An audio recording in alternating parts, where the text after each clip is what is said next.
দিচ্ছি, জাত পাত জাতি ধর্মের ব্যবধান নয়, নারী পুরুষেরও ব্যবধান নয়।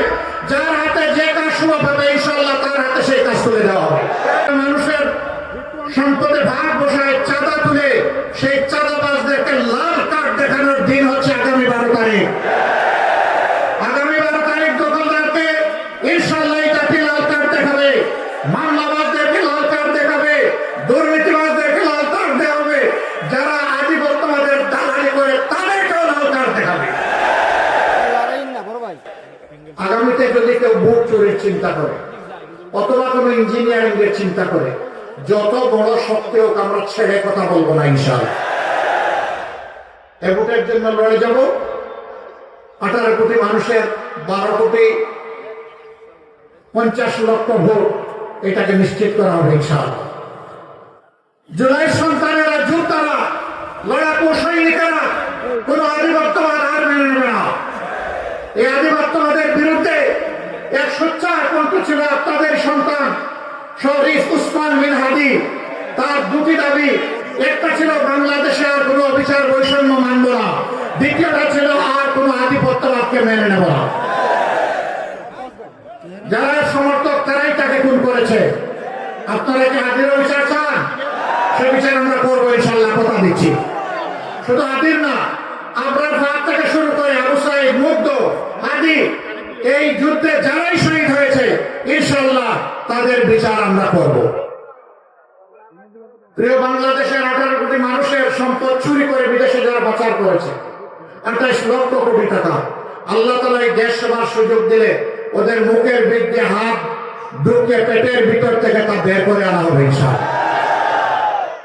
তা জমা হবে রাষ্ট্রীয় কোষাগারে, ব্যয় হবে ইনসাফের ভিত্তিতে।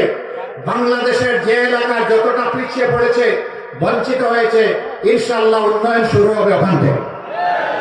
দেখা হবে না লাল নীল টেলিফোনের খেলা, দেখা হবে না কে প্রেসিডেন্ট, কে প্রধানমন্ত্রী, কে মন্ত্রী, এইটা দেখা হবে না। দেখা হবে না ন্যায্য এবং ইনসাফের ভিত্তিতে কোন এলাকা কোন জিনিসটা আগে পাওয়ার অধিকার রাখে। আমরা সেই হিসাবে বাংলাদেশ গড়তে চাই।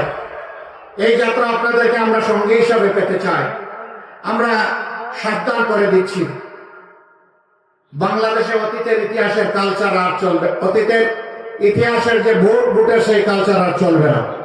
তোমার ভোট তুমি দিবে, আমারটা আমি দেব, স্লোগান ওইটা শেষ। আমারটাও আমি দিব, তোমারটাও আমি দেব, এটা আর চলবে না। আগামীতে যদি কেউ বুট চুরির চিন্তা করে অথবা কোনো ইঞ্জিনিয়ারিং এর চিন্তা করে, যত বড় শক্তি হোক আমরা ছেড়ে কথা বলবো না ইনশাআল্লাহ। এ ভোটের জন্য লড়ে যাব। 18 কোটি মানুষের 12 কোটি 50 লক্ষ ভোট, এটাকে নিশ্চিত করা হবে ইনশাআল্লাহ। অতএব এখন থেকে পাহারা শুরু, আর কোন চোরকে আমরা ছেড়ে কথা বলবো না। 2 নম্বর, আমরা যুবকদেরকে কোনো বেকার ভাতা দিতে পারবো না।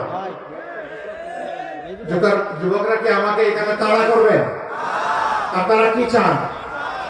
কি চান বলেন, কি চান? কাজ ইনশাআল্লাহ হাতে আমরা কাজ তুলে দিব। তৈরি করেন, হাত তৈরি করেন। বেকার ভাতা দিয়ে আমরা আমাদের যুব সমাজকে অপমান করতে চাই না। কারো কাছে আমাদের জুলাই যোদ্ধারা বিশেষ করে দাবি করে নাই যে আমাদেরকে বেকার ভাতা দিতে হবে। তারা সেদিন দাবি করে বলেছিল আমাদের হাতে আমাদের প্রাপ্য কাজ তুলে দিতে হবে। আমরা কথা দিচ্ছি, জাত পাত জাতি ধর্মের ব্যবধান নয়, নারী পুরুষেরও ব্যবধান নয়। যার হাতে যে কাজ শুভ পাবে ইনশাআল্লাহ তার হাতে সেই কাজ তুলে দেওয়া হবে। এই ন্যায় ইনসাফের বাংলাদেশে বিভিন্ন শ্রেণী পেশায় যারা রাষ্ট্রীয় সেবায় নিয়োজিত আছেন, সরকারি, আধা সরকারি, বেসরকারি, স্বায়ত্তশাসিত বিভিন্ন সংস্থায় যারা কাজ করেন, তাদের সকলের বেতন আমরা সমান করতে পারবো না।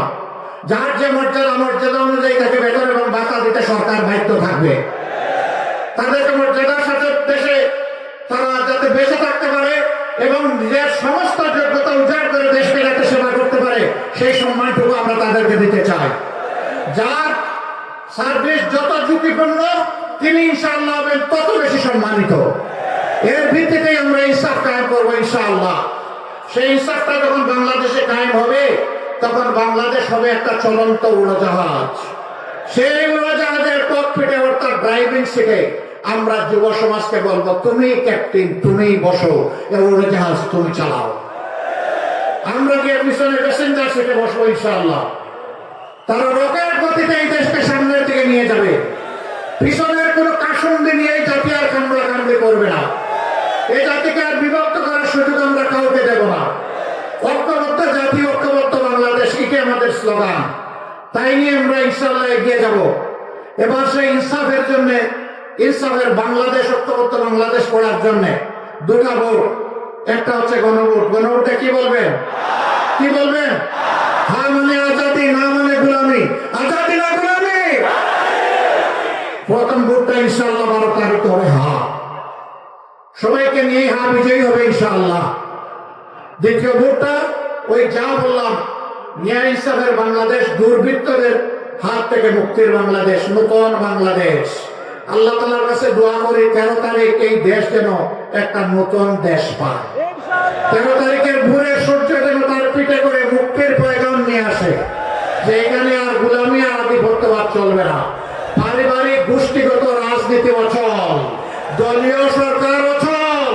আগামীতে হবে জনগণের সরকার ইনশাআল্লাহ। আমি আপনাদেরকে সাক্ষী রেখে বলে যাচ্ছি, আমি জামাতে ইসলামের বিজয় চাই না, আমি চাই বাংলাদেশের 18 কোটি মানুষের বিজয়। ওই বিজয় যেদিন হবে ইনশাআল্লাহ আমরা সকলেই মুক্তির স্বাদ পাবো।